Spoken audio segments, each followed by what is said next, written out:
राम मंदिर में चढ़ावा गबन की जांच तेज हो गई है। दूसरी ओर मंदिर में व्यवस्था परिवर्तन के साथ प्रबंधन में भी बदलाव शुरू हो गया है। एसआईटी की प्रारंभिक जांच रिपोर्ट में पूर्व ट्रस्टी अनिल मिश्रा को लापरवाही का जिम्मेदार माना गया है। चंपत राय ने भी अपने बयान में अनिल मिश्रा के नाम का जिक्र किया है, जिसके बाद अब ये संभावना जताई जा रही है कि जल्द ही अनिल मिश्रा को मामले में नवा आरोपी बनाया जा सकता है। इसी बीच मामले की जांच में जुटी पुलिस ने जेल में बंद 3 आरोपियों को पूछताछ के लिए रिमांड पर लिया है। चढ़ावा गबन की जांच और प्रबंधन में बदलाव पर यह खास रिपोर्ट देखिए।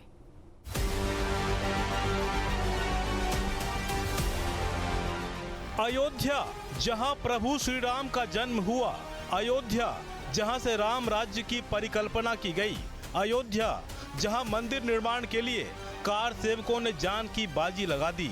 लंबी कानूनी लड़ाई और बलिदान के बाद भक्तों का सपना साकार हुआ, लेकिन उसी रामनगरी में चढ़ावा गबन विवाद ने राम भक्तों को बुरी तरह आहत किया। प्रभु श्री राम के प्रति आस्था में भले कोई कमी नहीं आई, लेकिन मंदिर प्रबंधन की भूमिका सवालों में आ गई। एसआईटी ने जांच शुरू की तो लापरवाही की पोल पट्टी खुलने लगी। राम मंदिर के प्रबंधन में 3 बड़े चेहरों की सीधी भूमिका थी। ट्रस्ट के महासचिव चंपत राय, ट्रस्टी अनिल मिश्रा और विशेष आमंत्रित सदस्य गोपाल राव। मंदिर प्रबंधन पर गंभीर आरोप थे, लिहाजा महासचिव चंपत राय और ट्रस्टी अनिल मिश्रा ने इस्तीफा दे दिया। वहीं गोपाल राव को भी प्रबंधन से अलग कर दिया गया। राम मंदिर चढ़ावा गबन मामले में एसआईटी की जांच के साथ मंदिर के प्रबंधन और निगरानी व्यवस्था में बदलाव भी शुरू हो गया है। मंदिर ट्रस्ट के सामने सबसे बड़ी चुनौती प्रबंधन को दुरुस्त करने के साथ श्रद्धालुओं के भरोसे और विश्वास को फिर से कायम करने की है। लेकिन एसआईटी की जो प्रारंभिक रिपोर्ट सामने आई, उसमें ट्रस्टी अनिल मिश्रा को ही लापरवाही का सबसे बड़ा जिम्मेदार माना गया।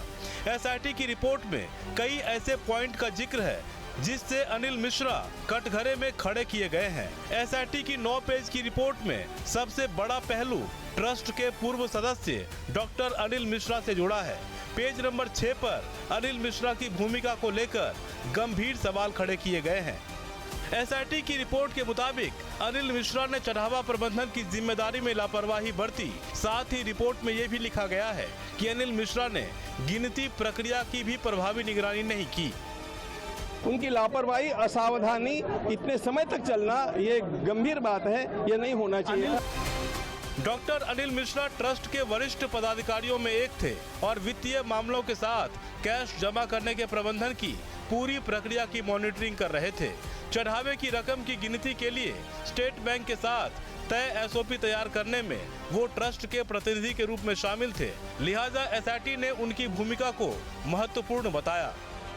फरवरी 2025 में एसबीआई के साथ एमओयू साइन किया गया था। उसके मुताबिक चढ़ावे की गिनती करने वालों के लिए ड्रेस कोड, कर्मचारियों की तलाशी लेने के लिए कड़े नियम बनाए गए।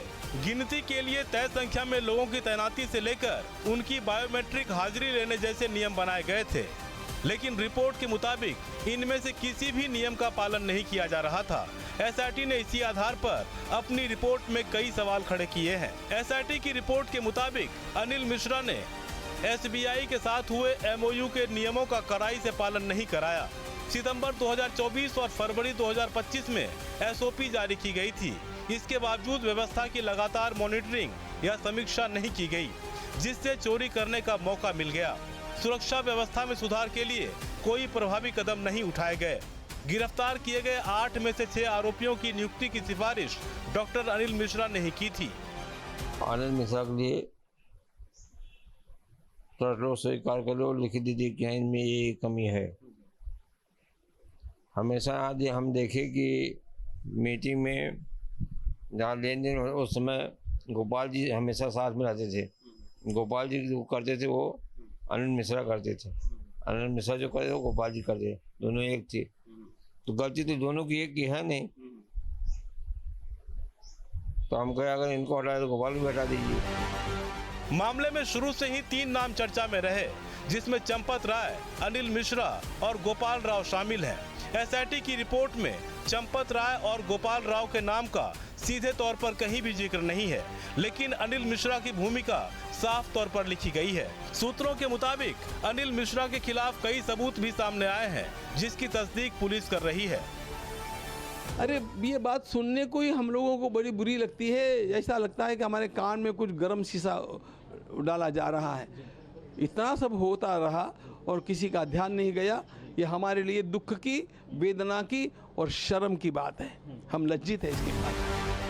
चढ़ावा केस की जांच के बीच पूर्व महासचिव चंपत राय ने एसआईटी को लिखित में बयान दिया है, जिसमें उन्होंने 6 फरवरी 2025 में गिनती के लिए तय गाइडलाइन पर मंदिर ट्रस्ट के तत्कालीन सदस्य अनिल मिश्रा और एसबीआई की अयोध्या ब्रांच के मुख्य प्रबंधक के हस्ताक्षर को लेकर सवाल खड़े किए हैं।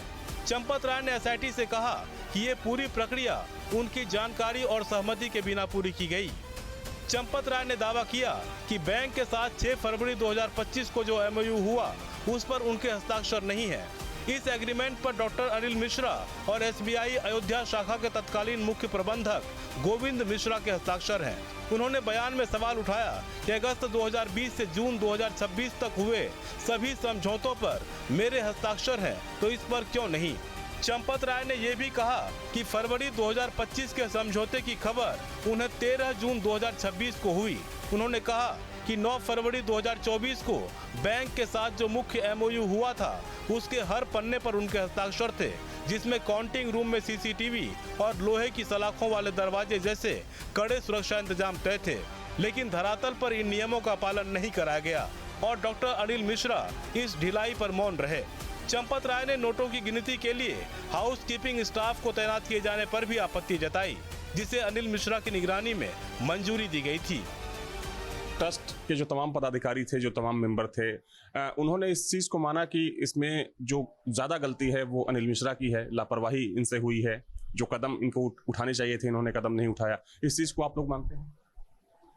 हाँ, ये लोग तो सब सदस्य लोग मान लिए, हाँ बोले, लेकिन चंपत राय के लिए कोई विपक्ष में कोई नहीं बोला, सब समर्थन किए क्योंकि कोई गलती नहीं है। अनिल मिश्रा के ऊपर भी कानूनी कार्रवाई होनी चाहिए।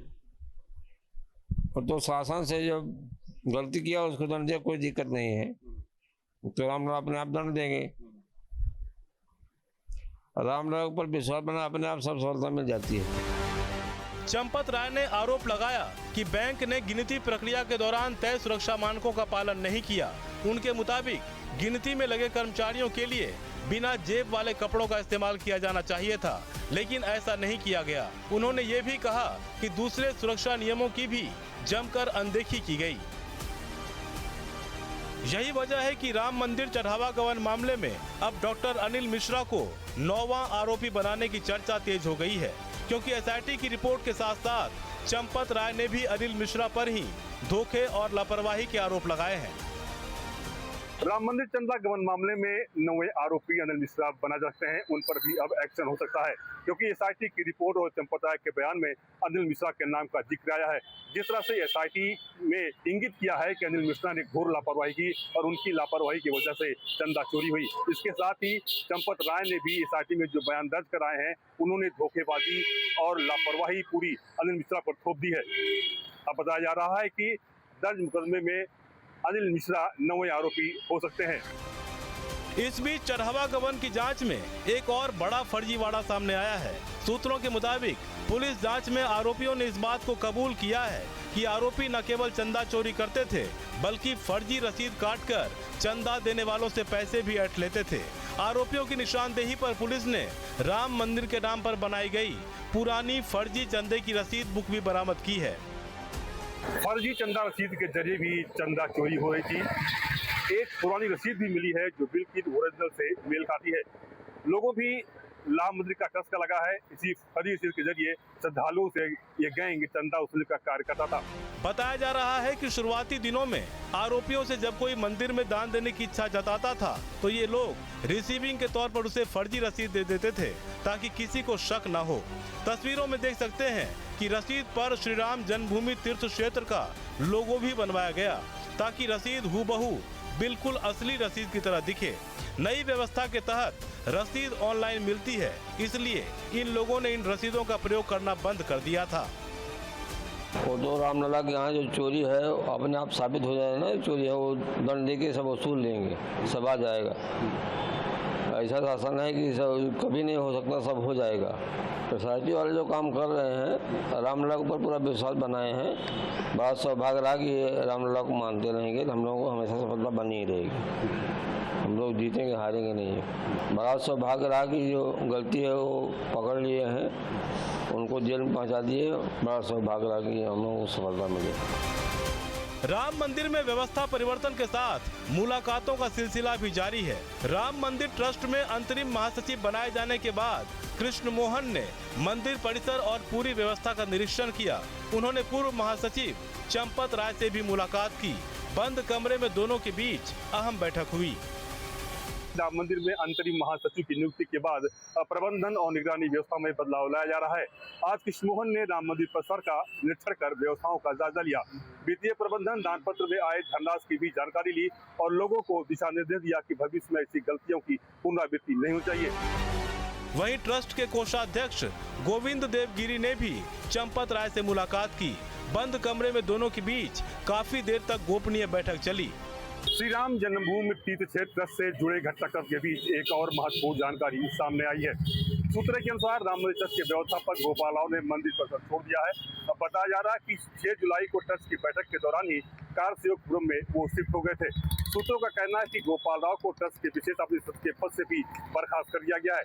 इसके साथ ही उनका कार पास भी सेंटर कर दिया गया है, जिसके बाद मंदिर परिसर में उनकी प्रशासनिक गतिविधियां भी समाप्त हो गई हैं। आज वे ट्रस्ट के कोषाध्यक्ष गोविंद देव गिरी से मुलाकात होते थे, लेकिन सूत्र बताते हैं कि गोविंद देव गिरी महाराज उनसे मुलाकात नहीं की और उनको बैठा ही रहे। मुलाकातों में राम मंदिर ट्रस्ट के पूर्व आमंत्रित सदस्य गोपाल राव ने कोषाध्यक्ष गोविंद देव गिरी से मुलाकात की। वैदेही भवन में दोनों के बीच गोपनीय बैठक हुई। मिलना था, मिलने के लिए आया था। आपको मंदिर से बाहर किया गया?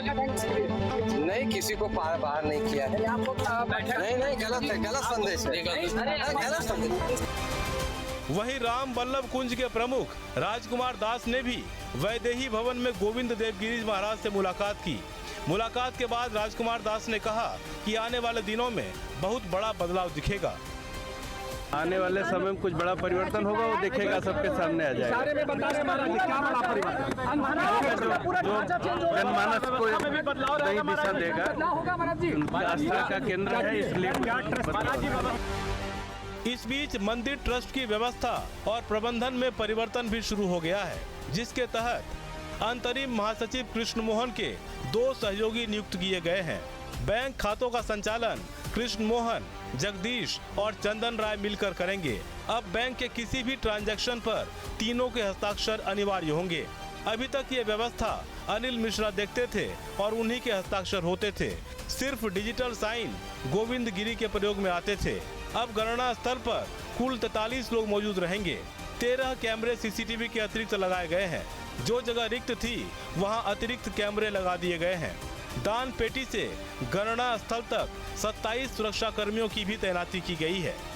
पूरे मामले की पुलिस जांच भी जारी है। कोर्ट से रिमांड मिलने के बाद पुलिस ने जेल में बंद अनुकल्प मिश्रा, लवकुश मिश्रा और करुणेश पांडे को कस्टडी में लिया है। अब उनसे पूछताछ कर पुलिस जांच की प्रक्रिया को आगे बढ़ाएगी। चंपत राय ने राम भक्तों के नाम एक पार्टी लिखी है, जिनमें उन्होंने कहा है कि उन्होंने राम मंदिर आंदोलन में 45 वर्ष दिए हैं। एसआईटी की अंतिम रिपोर्ट आने के बाद मीडिया के सामने वे अपना पक्ष रखेंगे। गोविंद देव गिरी महाराज ने चंपत राय से आज मुलाकात की। इसके साथ ही अंतरिम महासचिव कृष्ण मोहन ने भी चंपत राय से मुलाकात की और पूरी उनको मंदिर परिसर की जानकारी भी दी है। मामले में पुलिस अब तक 8 आरोपियों को गिरफ्तार कर चुकी है, जिनमें अविनाश शुक्ला, रमाशंकर यादव उर्फ टिन्नू, लवकुश मिश्रा, अनुकल्प मिश्रा, सुभाष चंद्र श्रीवास्तव, मनीष कुमार यादव, करुणेश पांडे और रमाशंकर मिश्र के नाम शामिल है। अब पुलिस इन्हें रिमांड पर लेकर पूछताछ करेगी तो और भी खुलासे की उम्मीद है।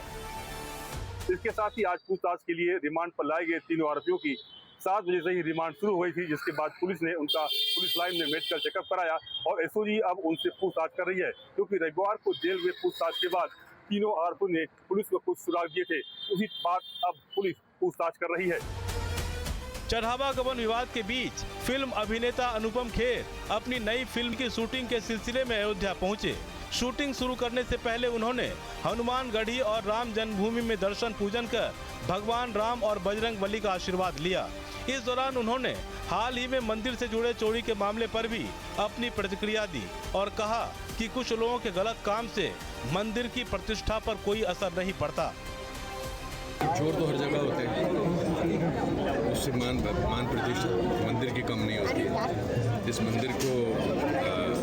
मंदिर की स्थापना करने में 500 साल लग गए, उसमें अगर कुछ चंद लोग इस तरह की चीज़ें करते हैं तो उससे मंदिर की मर्यादा पर कोई अंकुश ना लगना चाहिए, ना लोगों को इस बारे में आना चाहिए। घर में चोरी होती है तो आप चोर को कोसते हैं, घर को नहीं कोसते। ये पूरा हमको हिंदुओं को हिंदू समाज को समझना चाहिए। यानी एक तरफ जांच जारी है, दूसरी ओर मुलाकातों का सिलसिला भी चल रहा है और इन सबसे ऊपर मंदिर में व्यवस्था परिवर्तन के साथ प्रबंधन को दुरुस्त करने की प्रक्रिया भी चल रही है। मकसद सिर्फ यही है कि राम भक्तों की आस्था बनाए रखने के साथ गलती करने वालों को सबक भी सिखाया जा सके। राम मंदिर चढ़ावा गबन मामले में पुलिस की जांच तेज हो गई है। तीनों आरोपियों को जेल से रिमांड पर लेकर पूछताछ कर रही है। कैश और आभूषण के बारे में अनुकल्प लव कुश करोड़े से पुलिस लाइन में सुबह से ही पूछताछ कर रही है। माना जा रहा है कि रविवार को जब पुलिस ने जेल में पूछताछ की तो कुछ आरोपियों ने सुराग दिए, जिसके बाद पुलिस ने तीनों आरोपियों की रिमांड पर लिया और अब पूछताछ कर रही है। माना जा रहा है कि कुछ ज्वेलरी जो गायब है और जो कैश गायब है उसको तीनों आरोपियों से बरामद कर सकती है। ABP Shukla, news state, Ayodhya. आपके मोबाइल पर तुरंत आएगी ब्रेकिंग न्यूज। स्क्रीन पर सबसे पहले दिखेगी बड़ी खबर। देश दुनिया की हर खबर एक जगह। अब आपके मोबाइल पर तुरंत फटाफट इंस्टॉल कीजिए न्यूज़ नेशन ऐप और रखिए खुद को अपडेट।